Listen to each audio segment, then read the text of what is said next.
In the last lesson, you were introduced to rational functions. In this lesson, you're going to learn how to analyze the graphs of rational functions. Their graphs can be very sophisticated and have a lot of features, and we will look at some of those. First, it's useful to note that we'll be writing our functions in three different forms.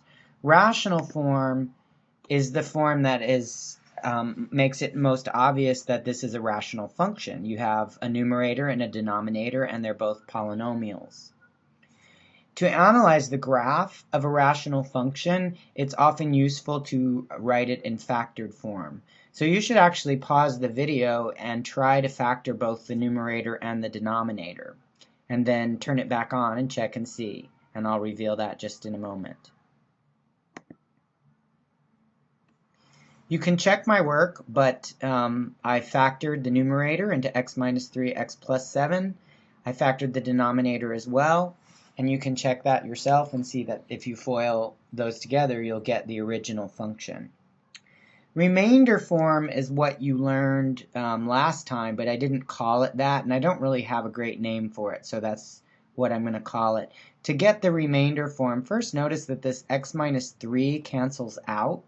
And then to get remainder form, what we're going to do is take the divisor or denominator x plus 5, and we're going to divide it into the numerator x plus 7.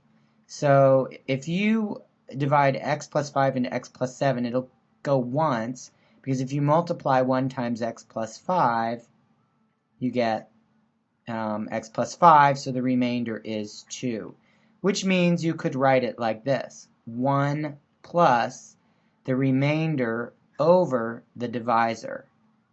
So there it is, well, y equals, oops, let me make that a little cleaner. Oops, let's try that again.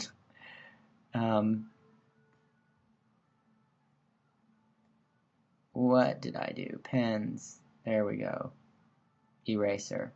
So let's clean up that and make this an equal sign. Alright, so sorry about that. There it is in what I'm calling remainder form. Now, you should actually graph each of these on your calculator and verify that the graphs are the same. Please note that you need on a calculator to enclose the entire numerator or the entire denominator in parentheses if you want to see it correctly. I will show you on the next page. That's what your graph should look like on your calculator, regardless of which version you use. You probably won't see on your calculator this hole that I've drawn in the graph, but I'm going to talk about that in one of the following screens. Alright, there's 5 important features of rational graphs that you're responsible for knowing and finding. The first is the y-intercept. And if you think about what a y-intercept is, it's where a function crosses the y-axis, and that happens when x is 0. So to find the y-intercept, you just plug in 0 for x. 0 plus 4 times 0 minus 21 over 0 squared plus 2 times 0 minus 15. The zeros don't contribute anything, so you get negative 21 over negative 15. The negatives cancel, and you can also reduce, dividing by 3, and you get 7/5, or if you like decimals, 1.4. And if you go back to the graph, you'll notice that this point right here, there's the y-intercept. Its coordinates are 0, 1.4. And you can actually trace the graph to 0, and you'll get that same number. So that's how you find a y-intercept. You plug in 0 for x. In some functions, it's not possible because the denominator might be 0 when you plug in 0, and then that's undefined. The next feature you need to be able to find are x-intercepts. And x-intercepts are wherever the graph crosses the x-axis, which means the y value is 0. And in order for a fraction to be 0, the numerator has to be 0. So But notice what I'm writing on the screen. The numerator has to be 0, but not the denominator. So there's two places where the numerator is 0, 3 and -7. But notice that 3 would also make the denominator 0, so that doesn't give you an x-intercept.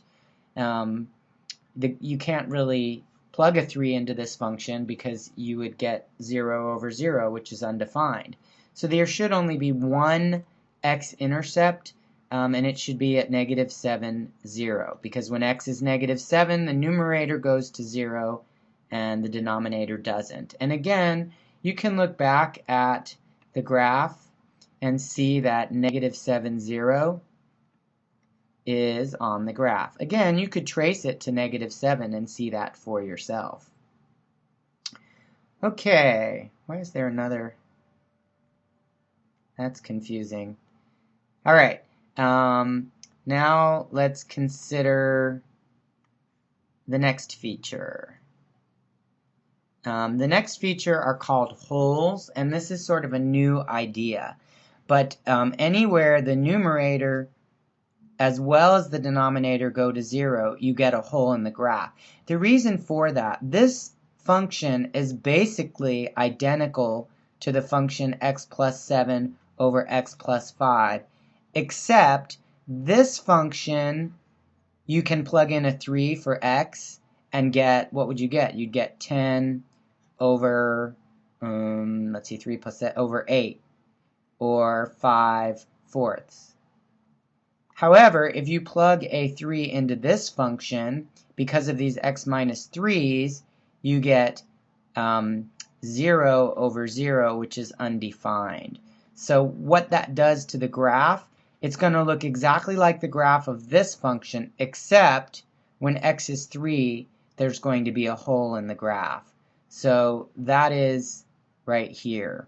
This is a hole in the graph where x equals 3. Generally speaking, you're not going to see a hole in the graph when you look at it on your calculator, because your calculator just gets a bunch of dots and connects them, so you won't see that hole.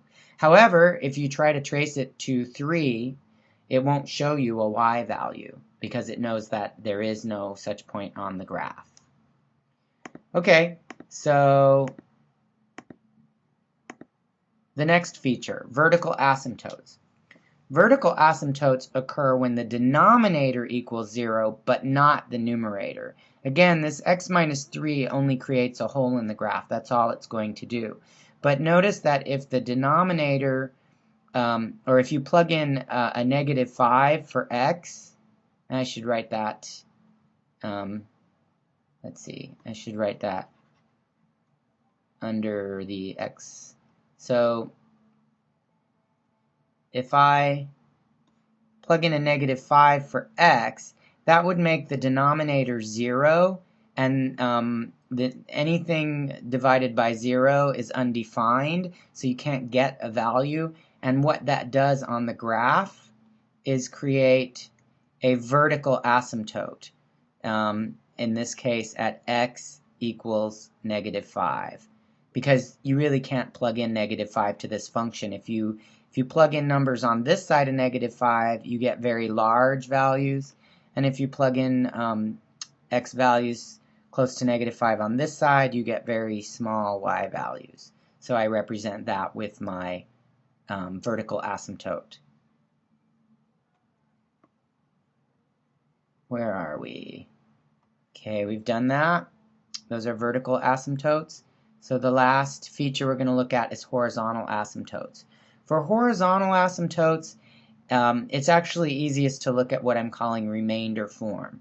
And what you want to do is think about plugging in very large or very small values for x, because we're looking at what happens for horizontal asymptotes as the graph goes to positive infinity or negative infinity.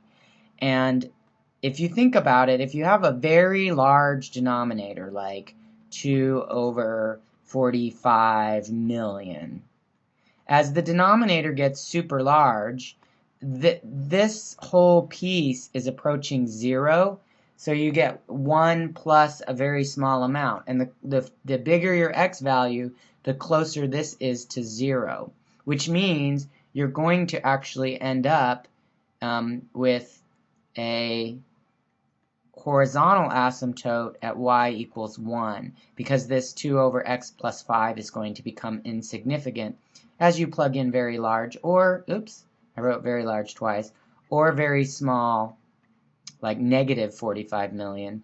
Either way, this piece is going to become insignificant, and so you get a horizontal asymptote at y equals 1. So again, let's revisit the graph. Let's look at that. Here is my horizontal asymptote at y equals 1. Those are, I believe, all the features of rational graphs that you are responsible for knowing. And your homework asks you to look at the function shown on the screen.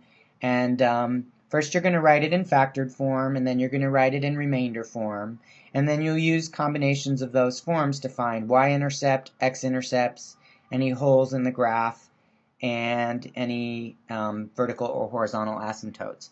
Just a little bit of hint, when you go to factor this, I will tell you that it should factor with 2x and x, and I'll leave it to you to find the numbers. And then x squared minus 49, we haven't factored a lot in that form, but it's going to be x and x. And what's going to happen is you're going to get plus some number and minus the same number. That's how you're going to get the 49 at the end, or rather the negative 49, and you're going to get the inner and outer terms to cancel out. Please have this ready next time.